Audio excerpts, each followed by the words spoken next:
আমার খবর। বীরভূমের দুবরাজপুর শহরে বিজেপির প্রচার গাড়িকে লক্ষ্য করে হামলার অভিযোগ উঠল।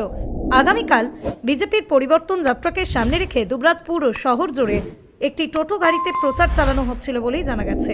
অভিযোগ, দুবরাজপুরের সিনেমা হলের রাস্তায় সেই প্রচার টোটোর উপর হামলা চালানো হয়, ছিঁড়ে ফেলা হয় টোটোতে লাগানো ব্যানার, ভেঙে ফেলে দেওয়া হয় মাইক এবং টোটোর চালককে মারধর করা হয় এবং প্রাণে মেরে ফেলার হুমকিও দেওয়া হয়েছে বলে অভিযোগ বিজেপি কর্মীদের। ঘটনার পর বিজেপি কর্মী সমর্থকরা দুবরাজপুর থানার সামনে জড়ো হয়ে অভিযোগ জানান। কিছু সময়ের জন্য জাতীয় সড়কে বসে পড়ে অবরোধ করেন তাঁরা। পরে পুলিশের আশ্বাসে অবরোধ তুলে নেওয়া হয়। ঘটনাস্থলে উপস্থিত ছিলেন দুবরাজপুর বিধায়ক অনুপ কুমার সাহা। এই সময় পুলিশের সঙ্গে বিজেপি কর্মী সমর্থকদের ধস্তাধস্তি ও বাগবিতণ্ডার ঘটনাও ঘটে বলে জানা গেছে।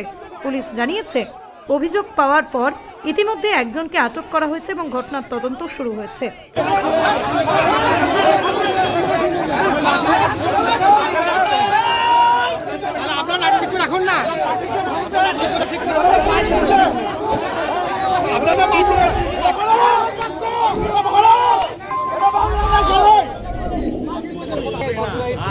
আমি কথা বলছি, আপনারা নিজে কথা বলছেন, সময় আমাদেরকে দিতে হবে। আপনারা নিজেও সেটা জানেন, আপনারা কদিন আগে দেখেছেন। আপনারা আনডিসিপ্লিন করতে যাবেন না, আপনারা আসুন, এসে আমরা কথা বলতে হবে, কোনো অসুবিধা নেই। লোবাতে হামলা হয়, আমরা দুবরাজপুরে হামলা হয়, তাহলে আপনারা কি চান? আমরা কথা বলতে আপনারা কিসের জন্য ঘটেছে, আমরা তার অ্যাকশন নিচ্ছি। কিসের জন্য বলুন? পুলিশের উপর ভরসা রাখবো,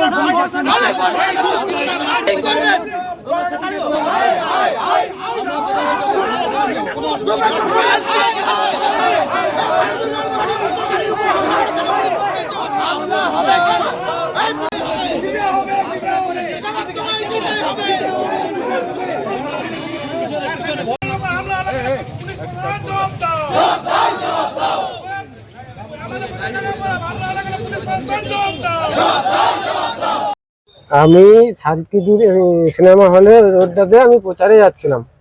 ওইখানে একটা 4 চাকা গাড়ি এলো, গাড়িটা থেকে একজন ছিল নামলো, আরো ভিতরে কজনা ছিল তারা নামেনি, একজনের ছিল নামলো, এসে পরে বললো এদিকে তোকে কে আসতে বললো।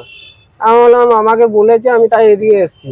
ওর নেমে বলছে কোনোদিনও যাতে এসব না হয়। এইখানে দুটো বিজেপির পতাকা ছিল, ডান্ডা ছিল, ওইগুলো ছিঁড়ে এসব করে ওই ব্যানার টেনা যত যা ছিল ভেঙে চুড়ে মাইক ফাইক ভেঙে তারপর আমাকে মারলো, 2-4 লাঠি মারলো। মারার পর বলছে যদি বিজেপি যদি আর করিস বা বিজেপি যদি প্রচার আসিস তো তোকে জানে মেরে ফেলবো। আচ্ছা, যে আপনাকে মারধর করে তাকে চেনেন কি হ্যাঁ জানেন? হ্যাঁ, কি নাম? নামটা জানি না, কিন্তু ওকে মানে দেখলে চিনে নেবো। আর গাড়ির নাম্বারটাও দেখেছি, 73 লাস্টের নাম্বারটা আছে। একটা বুলেরো ছিল সাদা রঙের। আর ওই পাশ দিয়ে আমাকে এই পাশে ওর গাড়িটাতে মারছে, ওই পাশে একটা সভাপতি একটা গাড়ি আসছিল, টিএমসির একটা সভাপতির একটা গাড়ি আসছিল, ওইও দাঁড়িয়ে দেখেছি। যে দুষ্কৃতী এত বড় একটা ঘটনা ঘটালো, তারপরেও পুলিশ তাকে যদি গ্রেপ্তার না করে, আমরা এরা পরেও কিন্তু বৃহত্তর আন্দোলন করব। আমাদের কালকে পরিবর্তন যাত্রা আছে দুবরাজপুরের বুকে, পুলিশ সেটা জানে। প্রচার অভিযান চলছিল, টোটো নিয়ে আমাদের প্রচার অভিযান হচ্ছে। সেখানে কিভাবে আজকে হামলা হবে? বিজেপি করা যাবে না, এই কথা কেন বলা যাবে? কোন এত বড় মস্তান হয়ে গেছে? দুবরাজপুরের বুকে কোন মস্তান ঘুরে বেড়াচ্ছে?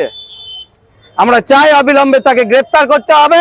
আর কোনো ধরনের যদি ঘটনা ঘটে, তার জন্য তৃণমূল কংগ্রেস এবং এই দুবরাজপুর থানাকে দায়ী নিতে হবে। দুবরাজপুর থানা এলাকাতে এখন প্রতিদিন ঘটনা ঘটছে। গত পরশুদিন রাতেও দেখেছেন আপনারা, কোটাতেও হামলা করা হয়েছে, কয়েকদিন আগে লোবাতেও বোম মারা হয়েছে।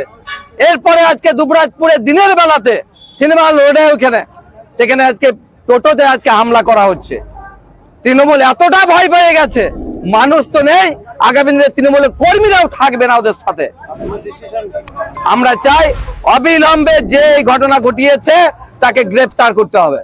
শান্তিনিকেতন গোয়ালপাড়া তালতর রোডে তৈরি হয়েছে অত্যাধুনিক পরিষেবা সম্পন্ন একটি ইংরেজি মাধ্যম স্কুল, কলেজ গুরুকুল শান্তিনিকেতন। স্কুলে রয়েছে smart classroom, activity based learning, NEET ও আইআইটি জেইই প্রস্তুতি, অলিম্পিয়াডের প্রস্তুতি, ইনডোর স্টেডিয়াম এবং ট্রেন্ড ফ্যাকাল্টিজ।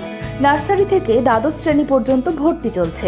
বিস্তারিত জানতে যোগাযোগ করুন 9609039000 এই নম্বরে।